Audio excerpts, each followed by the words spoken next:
19 સ્થળો પર મોકડ્રીલ યોજાઈ છે અને મોકડ્રીલ અલગ અલગ પ્રકારની યોજાઈ છે કે અચાનક જો આગ લાગે તો કેવા પ્રકારની મોકડ્રીલ હોઈ શકે અથવા તો અચાનક આતંકવાદી હુમલો થાય તો કયા પ્રકારની મોકડ્રીલ હોઈ શકે। આપ જે રીતે દ્રશ્યોમાં પણ જે જોઈ રહ્યા છો તે રીતે કે અલગ અલગ પ્રકારની મોકડ્રીલ હોય છે। ગુજરાતના 19 સ્થળો પર મોકડ્રીલ યોજાઈ છે અને સાયરન વગાડીને અને તમામ સ્થળોએ મોકડ્રીલ યોજાઈ। ત્યારે બપોરે 4 કલાકે સાયરન વગાડીને મોકડ્રીલ કરાઈ હતી।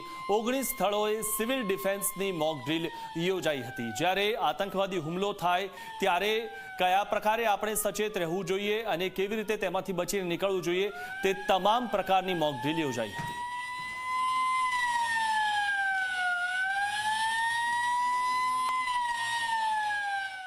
राज्य અને દેશભરમાં સિવિલ ડિફેન્સ દ્વારા મોકડ્રીલનું આયોજન કરવામાં આવ્યું છે। ત્યાં અમદાવાદમાં પાલડી અંકુર સ્કૂલ ખાતે પણ આ મોકડ્રીલ યોજાઈ કે જ્યાં 2 મિનિટ શરૂઆતમાં એ રીતે સાયરન વગાડવામાં આવ્યું કે જ્યાં સાયરન વાગે પછી સ્ટોપ થાય, પછી સાયરન વાગે તૂટક સાયરન આ એક ભયજનક સાયરનનું સિગ્નલ કહેવાય છે। અને આ સાયરનનું સિગ્નલ વાગે ત્યારે લોકોને કઈ રીતે સેફ રાખવા તેની અહીંયા પ્રક્રિયા જે છે તે બતાવવામાં આવી રહી છે। અને તે બાદ જ્યારે પરિસ્થિતિ ઠારે પડે ત્યારે સીધું સળંગ સાયરન વાગે છે ત્યારે લોકો પૂર્વવત પોતાની કામગીરી કરી શકે છે। આ 2 સિગ્નલ છે।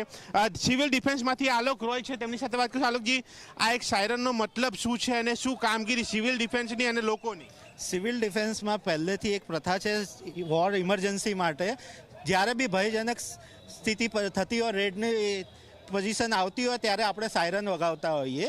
જે 2 મિનિટની સાયરન હોય તૂટક જેને ભયજનક સાયરન કહેવાય। જ્યારે બી એર રેડ્સથી લઈને કોઈ બી ઇમરજન્સી આવે એને 2 મિનિટની આપણે તૂટક સાયરન વાગતી હોય છે।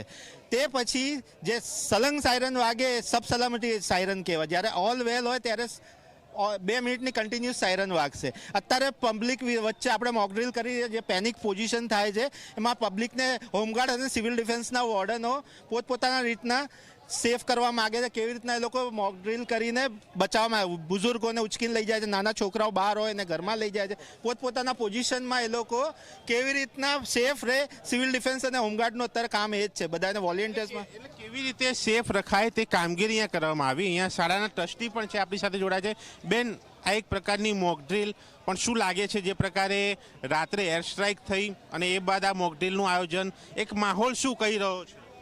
માહોલ સાચે જ ખૂબ જ ચિંતાજનક છે। એટલે આપણે જોઈ શકીએ છીએ કે જે કલેક્ટર દ્વારા આદેશ આપવામાં આવ્યા છે તો કંઈક તથ્ય છે વાતમાં ત્યારે જ આપણે અને નાગરિકોનું રક્ષણ કરવું એ સૌથી મોટી આપણી જવાબદારી છે। તો તે અંતર્ગત જે આજે સિવિલ ડિફેન્સના સ્ટાફ દ્વારા જે આ મોકડ્રીલનો સાયરન વગાડીને જે 4 વાગ્યાની કરી રહ્યા છે તે ખૂબ જ પ્રશંસનીય છે અને ચોક્કસ એ અવેરનેસ લાવવી નાગરિકોમાં ખૂબ જ જરૂરી છે। બ્લેકઆઉટ પણ છે રાત્રે? હાજી, આપણે હમણાં પહેલાં તો હતું કે 7:30 થી 8 વાગ્યા સુધીનો બ્લેકઆઉટ રહેશે, પણ તે સમય એનો ચેન્જ થયો છે જે 8:30 થી 9નો છે।